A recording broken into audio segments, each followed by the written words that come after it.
শাহজাহান ইসলাম নূর, বাংলাদেশি মুসলমান। মনে রাখো।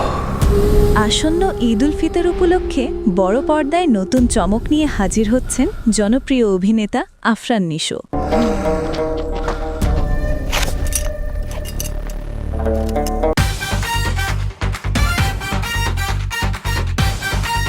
বহুল প্রতীক্ষিত সিনেমা দমের ফার্স্ট লুক প্রকাশের পর থেকেই দর্শকদের মধ্যে তৈরি হয়েছে তুমুল কৌতূহল। মাত্র ৫৪ সেকেন্ডের টিজারেই উঠে এসেছে ভয়, সংগ্রাম আর বেঁচে থাকার লড়াইয়ের গল্প। টিজারের শুরুতেই দেখা যায় এক ভয়াবহ দুর্ঘটনার পর পাহাড় আর মরুর মাঝখানে দিশেহারা হয়ে হাঁটছেন নিশো। তার মুখে ক্লান্তি, চোখে আতঙ্ক, যেন প্রতিটি মুহূর্তে লুকিয়ে আছে অজানা বিপদ। এর মধ্যেই হঠাৎ একদল অস্ত্রধারী তাকে ঘিরে ফেলে।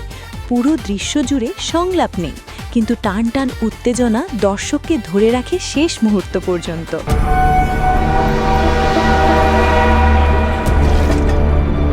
টিজারের সংক্ষিপ্ত সময়ের জন্য দেখা যায় অভিনেত্রী পূজা চেরিকে।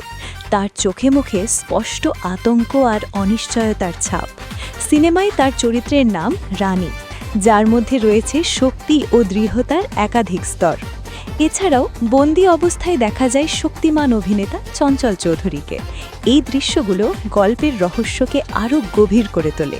পুরো টিজারে মাত্র একটি সংলাপ শোনা যায়, একেবারে শেষ মুহূর্তে।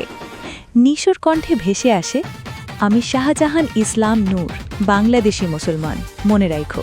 আমি শাহজাহান ইসলাম নূর, বাংলাদেশি মুসলমান। মনে রাখো। এই সংলাপ যেন পুরো গল্পের আবেগ ও পরিচয়ের শক্তিকে এক মুহূর্তে ফুটিয়ে তোলে। সত্য ঘটনা অবলম্বনে নির্মিত এই সিনেমার পরিচালক রিদওয়ান রনি।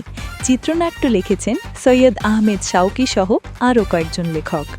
নির্মাতার মতে, দুর্গম লোকেশনে এমন শ্বাসরুদ্ধকর গল্প নিয়ে আগে বাংলাদেশে খুব কম সিনেমা তৈরি হয়েছে।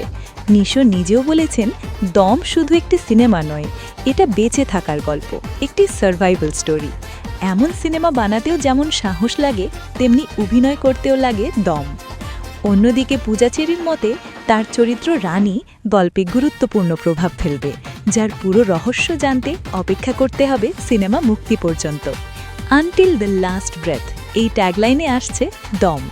সব কিছু মিলিয়ে ঈদে এটি হতে পারে বছরের অন্যতম প্রতীক্ষিত সিনেমা। এখন দেখার বিষয়, বড় পর্দায় এই শ্বাসরুদ্ধকর গল্প দর্শকদের কতটা মুগ্ধ করতে পারে।